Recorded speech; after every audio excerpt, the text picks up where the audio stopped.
کہ اپنی فکر کے ساتھ ساتھ اپنے بھائیوں کی بھی فکر کریں۔ قرآن کریم کے اندر اللہ تبارک و تعالیٰ ارشاد فرماتا ہے کہ یا ایھا الذین آمنوا قوا انفسکم واہلیکم نارا، کہ اے ایمان والو تم اپنے آپ کو اور اپنے گھر والوں کو جہنم کی آگ سے بچاؤ۔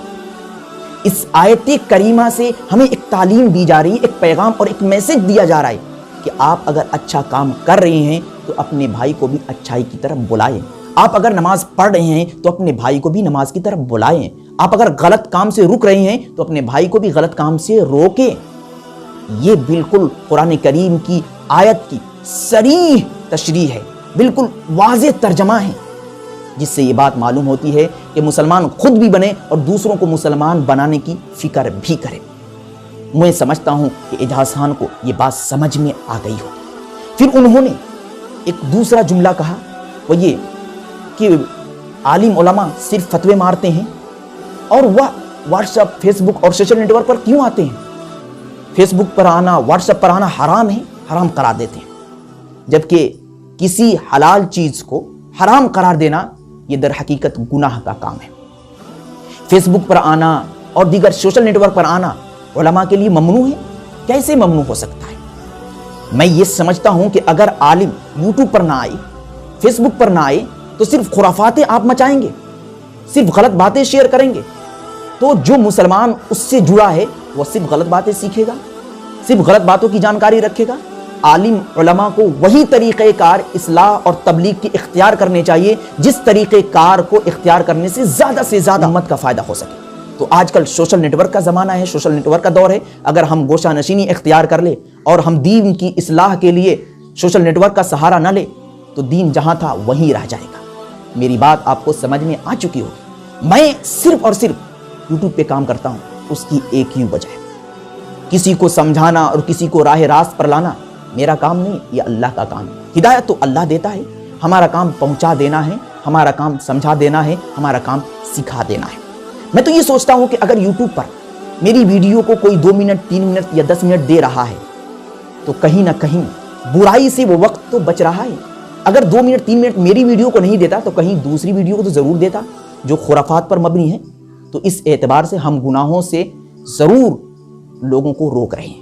تو عالم علماء پر نشانہ کرتے ہوئے اور یہ کہنا کہ فیس بک پر آنا، واٹس ایپ پر آنا یہ حرام ہے، سراسر علماء پر ایک طرح کا بہتان ہے اور یہ الزام ہے۔ آپ کو ان باتوں پر دوبارہ سے ویڈیو بنانی چاہیے اور علماء حضرات سے معافی مانگنی چاہیے، کیونکہ آپ کو معلوم ہونا چاہیے کہ اللہ رب العزت نے ہر قوم کے لیے نبی کو بھیجا ہے۔ قرآن کریم ہی کی آیت ہے وَلِكُلِّ قَوْمٍ ہَادٍ، کہ ہر قوم کی رہبری اور ہر قوم کی ہدایت کے لیے اللہ نے نبیوں کو بھیجا ہے، رسولوں کو بھیجا ہے۔ لیکن آپ علیہ الصلوۃ والسلام پر نبیوں کا سلسلہ ختم ہو چکا ہے۔ اب نبیوں کا کام کون کرے گا؟ آپ کریں گے؟ علماء کریں گے، کیونکہ یہ علماء انبیاء کے وارث ہیں۔ جو کام انبیاء کے ہیں وہی کام علماء کریں گے۔ اگر کوئی شخص غلط کام کر رہا ہے تو اس کی اصلاح کرنا ہماری ذمہ داری بنتی۔ اگر کوئی شخص صحیح راستے سے ہٹ کر غلط راستے کی طرف جا رہا ہے تو اس کو اچھائی کی طرف بلانا ہماری ذمہ داری بنتی ہے۔ ہم انبیاء کے وارث ہیں، علماء انبیاء کے وارث ہیں۔ علماء پر آواز اٹھانے سے پہلے ہمیں اپنی گریبان میں دیکھ لینا چاہیے، ہمیں سوچنا چاہیے کہ ہم کہیں غلط تو نہیں بول رہے، کیونکہ اللہ رب العزت ہماری گرفت اور پکڑ کرے گا۔ آپ خود لوگوں کو تعلیم دے رہے ہیں، لوگوں کو سمجھا رہے ہیں اور سکھا رہے ہیں کہ کسی پر غلط تبصرہ نہیں کرنا چاہیے، اور آپ خود ایک عالم پر غلط تبصرہ کر رہے ہیں، عالم کے بارے میں یہ کہہ رہے ہیں کہ فتوی بازی کر رہے ہو اور خود سوشل نیٹ ورک پر گردش کر رہے ہو جو کہ حرام ہے۔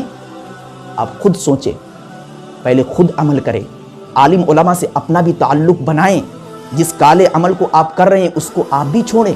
ثنا خان آپ کے لیے ایک نصیحت، ایک پیغام، ایک میسج ہے، آپ بھی آخرت پر نظر کریں۔ یہ دنیا کی زندگی کچھ بھی نہیں ہے، یہ عیش و عشرت کچھ بھی نہیں ہے۔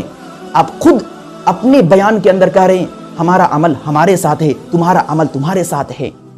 تو آپ خود سوچیں کہ آپ کی زندگی کس طریقے سے کٹ رہی ہے۔ اس عمل کے سہارے سے آپ نے لوگوں کو یہ کہہ دیا کہ تمہارا عمل تمہارے ساتھ ہے، ہمارا عمل ہمارے ساتھ ہے، اس لیے تم کسی کو اچھائی کی تعلیم بھی نہ دو، برائی سے روکو بھی نہ، جبکہ یہ سراسر اس آیت کریمہ کی غلط تشریح ہے۔ جبکہ اس آیت کریمہ کا نزول ہوا ایک خاص مقصد کے تحت، اس آیت کریمہ کو اللہ رب العزت نے اس وقت نازل کیا جب کچھ یہودی اسلام قبول کر لیے تھے، کچھ مشرک حضرات اسلام قبول کر لیے تھے۔ اسلام قبول کرنے کے بعد وہ یہودی ان کو برا بھلا کہنے لگے، ان کو گالیاں دینے لگے، ان پر تبصرے کرنے لگے۔ تو اس وقت ان لوگوں نے صبر کرتے ہوئے یہ کہا کہ ہمیں تمہاری ضرورت نہیں ہے، ہمارا عمل ہمارے ساتھ ہے اور تمہارا عمل تمہارے ساتھ ہے۔ لنا اعمالنا ولکم اعمالکم قرآن کریم کی آیت ہے۔ اس آیت کریمہ کا تعلق کفر اور اسلام سے ہے۔ ایک اسلام ایک مسلم بھائی کا دوسرے مسلم بھائی سے نہیں ہے۔ آپ اگر کسی کو اچھائی کی طرف بلاتے ہیں تو یقیناً جتنا نیک کام وہ کرے گا اتنا ہی ثواب آپ کو بھی ملے گا۔ اگر آپ کی وجہ سے کوئی شخص برائی کرتا ہے تو جتنا گناہ اس کو ملے گا اتنا ہی گناہ آپ کو بھی ملے گا۔ اللہ کے رسول علیہ الصلوۃ والسلام کی حدیث ہے، حضرت ابو ہریرہ رضی اللہ تعالیٰ عنہ کی حدیث ہے۔ تو آپ پہلے دین کو سمجھیں، اس کے بعد آپ کسی پہ الزام لگائیں۔ تو بہت ساری باتیں جو آپ کہتے ہیں جس کی کوئی حقیقت نہیں ہو، تو آپ علماء سے تعلق رکھیں، کیونکہ علماء انبیاء کے وارث ہوتے ہیں۔ اور ایک بات اور آپ نے کہی ہے کہ ہمارے پاس قرآن موجود ہے۔ میرے عزیزوں، اعجاز خان صاحب، یقیناً قرآن موجود ہے، لیکن قرآن کو سمجھانے کے لیے، بتانے کے لیے ہی اللہ نے اپنے پیارے حبیب جناب محمد رسول اللہ صلی اللہ علیہ وسلم کو بھیجا۔ اور آپ علیہ الصلوۃ والسلام نے اس قرآن کریم کی جو تشریح بیان کی ہے، جو اس کی وضاحت کی ہے، وہ احادیث ہے۔ حدیث کی روشنی میں جو ہمارے پاس حدیث کی کتابیں پہنچی ہے وہ بھی ہمارے لیے قابل اتباع ہے۔ تو قرآن کو ہم اس وقت تک نہیں سمجھ سکتے جب تک کہ ہم علماء کو فالو نہیں کریں گے۔ قرآن کو جو صحیح طریقے سے سمجھتا ہے ان سے ہم نہیں سیکھیں گے۔ ہر ایک شخص قرآن کو سمجھنے کی کوشش کرے تو نہیں سمجھ سکتا۔ قرآن کو سمجھنے کے لیے بہت سارے علوم کی ضرورت پڑتی ہے۔ آپ خود قرآن کھولیں اور ہندی قرآن لے کر بیٹھ جائے، اس کی میننگ پر غور کرے اور کہنے لگے لنا اعمالنا ولکم اعمالکم، ہمارا عمل ہمارے ساتھ، تمہارا عمل تمہارے ساتھ، آپ جو کریں وہ کرتے رہیں، یہ بالکل غلط ہے۔ قرآن کی غلط تشریح بیان کر رہے ہیں۔ تو آپ پہلے اگر اسلام کے بارے میں جاننا ہی چاہتے ہیں تو صحیح طریقے سے سمجھیں، اس کے بعد آپ بتائیں۔ غلط باتیں آپ سیکھیں اور اس کو بغیر سمجھے آپ سمجھانے لگیں گے تو در حقیقت اگر اس غلط بات پر وہ شخص عمل کرتا ہے تو اس کے عمل کرنے کی وجہ سے آپ کو بھی گناہ ملے گا۔ اسلام آپ خود بول رہے ہیں کہ اسلام یہ بال سے زیادہ باریک اور تلوار سے زیادہ تیز ہے، بات صحیح ہے۔ تو آپ پہلے اسلام کو سمجھیں اور اسلام کو جو سمجھاتے ہیں علماء حضرات جو انبیاء کے وارث ہیں ان کو سمجھیں، ان سے اپنا تعلق جمائیں، ان کی صحبت میں بیٹھے، کچھ سیکھیں، کچھ سمجھیں، اس کے بعد آپ علماء کے بارے میں کچھ کہیں۔ میں نے اس سے پہلے جو ویڈیو بنائی ہے اس ویڈیو کے اندر میں نے عالم علماء کی تعریف کی ہے۔ اگر آپ نے اس ویڈیو کو نہیں دیکھا ایک بار اس ویڈیو کو دیکھیں کہ عالم کسے کہتے ہیں۔ عالم کسی مدرسے سے فارغ ہونے کو والے کو نہیں کہتے ہیں، کسی مدرسے میں گئے اور سرٹیفکیٹ حاصل کر لیے اس کو عالم نہیں کہتے، بلکہ قرآن کریم عالم کی تعریف بیان کرتا ہے۔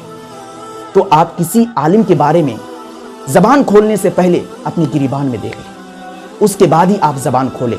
آپ کے بہت سارے فالوورز ہیں، یقیناً آپ درد کی باتیں کرتے ہیں، انسانیت کی باتیں کرتے ہیں، اس کی وجہ سے لوگ آپ کے فالوورز ہیں، آپ کی ویڈیوز دیکھتے ہیں۔ تو آپ کہیں ایسی باتیں نہ کہہ دیں جس کی وجہ سے لوگ اس پر عمل کریں اور وہ بات اسلام کے خلاف ہو، شریعت کے خلاف ہو، تو آپ بھی گنہگار ہوں گے۔ اللہ نے آپ کو پاور دیا ہے، آپ کو طاقت دی ہے، آپ کے فالوورز بہت زیادہ ہیں، تو آپ اس وقت تک کوئی بات نہ کہیں جب تک کہ ان باتوں کو عالم کے سامنے رکھ کر مشورہ طلب نہ کر لیں، نہیں تو پھر آپ بھی راہ راست سے ہٹیں گے، آپ بھی گنہگار ہوں گے اور آپ کے جتنے بھی فالوورز ہیں، جتنے بھی چاہنے والے ہیں وہ بھی گمراہ ہوں گے اور وہ بھی غلط حرکت کریں گے، غلط کام کریں گے، گناہ والا کام کریں گے اور اس میں آپ کا بھی حصہ ہوگا۔ میں امید کرتا ہوں کہ خاص طور سے اعجاز خان صاحب کو میری بات سمجھ میں آ گئی ہو۔ تو عالم کو کبھی بھی آپ نشانہ نہ بنائیں، کیونکہ عالم ہیں تو دنیا ہے۔ آپ ایک بات اور کہہ رہے تھے کہ اسلام کو عالم اور علماء کی ضرورت نہیں ہے۔ آپ کو معلوم ہونا چاہیے قرآن کریم ہی کی آیت ہے، قرآن کریم کے اندر اللہ تبارک و تعالیٰ نے ارشاد فرمایا وَإِذْ قَالَ رَبُّكَ لِلْمَلَائِكَةِ إِنِّي جَاعِلٌ فِي الْأَرْضِ خَلِيفَةً، کہ اللہ تبارک و تعالیٰ نے ارادہ کیا زمین کے اندر اپنا خلیفہ بنانے کا، اور خلیفہ کس کو بنایا؟ حضرت آدم علیہ السلام۔ اس کے بعد وہ خلافت وقتاً فوقتاً منتقل ہوتی گئی، انبیاء علیہ السلام کو خلافت ملتی گئی، آخر میں آ کر جناب محمد رسول اللہ صلی اللہ علیہ وسلم پر وہ خلافت ختم ہو گئی۔ لیکن انبیاء کے جو وارث ہیں، جو نائبین ہیں، وہ علماء ہیں۔ تو آج اگر دھرتی پر کوئی اللہ کا خلیفہ ہے وہ علماء ہے۔ دین کی صحیح تشریح عالم کرتے ہیں، علماء کرتے ہیں، تو عالم سے آپ اپنا بھی تعلق ختم کر چکے ہیں اور امت مسلمہ کا بھی ان سے تعلق ختم کرنے کے در پہ لگے ہوئے ہیں۔ لوگوں کے دلوں کے اندر علماء کی نفرتیں بٹھا رہے ہیں، یہ غلط بات ہے۔ آپ علماء سے تعلق قائم کریں، علماء کی صحبت اختیار کریں اور ان سے مشورہ لے کر آپ اپنی زبان کو حرکت دیں۔ لیکن سیاست میں آپ کا قدم مضبوط ہے، یقیناً آپ سیاست میں اچھی باتیں کرتے ہیں، تو اس میں کوئی دو رائے نہیں۔ سیاست ایک الگ چیز ہے اور یہ علم اور اسلام ایک الگ چیز ہے۔ تو علم کے بارے میں جب تک آپ کو مکمل جانکاری نہ ہو جائے اس وقت آپ بالکل بھی زبان کو حرکت نہ دیں۔ دعا کرتا ہوں اللہ رب العزت سے کہ اللہ رب العزت آپ کو بھی نیک اعمال کی توفیق دے، عمل صالح کی توفیق دے اور عقل سلیم اللہ رب العزت آپ کو عطا کرے۔ بندے ناچیز کی زبان سے اگر کوئی غلط جملہ نکلا ہو جس کی وجہ سے آپ کے دل میں کسی طرح کی کوئی تکلیف ہوئی ہو تو اس کے لیے میں معافی چاہتا ہوں۔ اللہ ہم سبوں کو دین پر خاتمہ نصیب فرمائے۔ وما علینا الا البلاغ۔ ویڈیو کو لائک اینڈ کمنٹ کریں اور دینی معلومات کے لیے ہمارے چینل الحق میڈیا کو سبسکرائب کر کے بیل آئیکن کو دبا دیں تاکہ سب سے پہلے ہماری بات آپ تک پہنچ سکے۔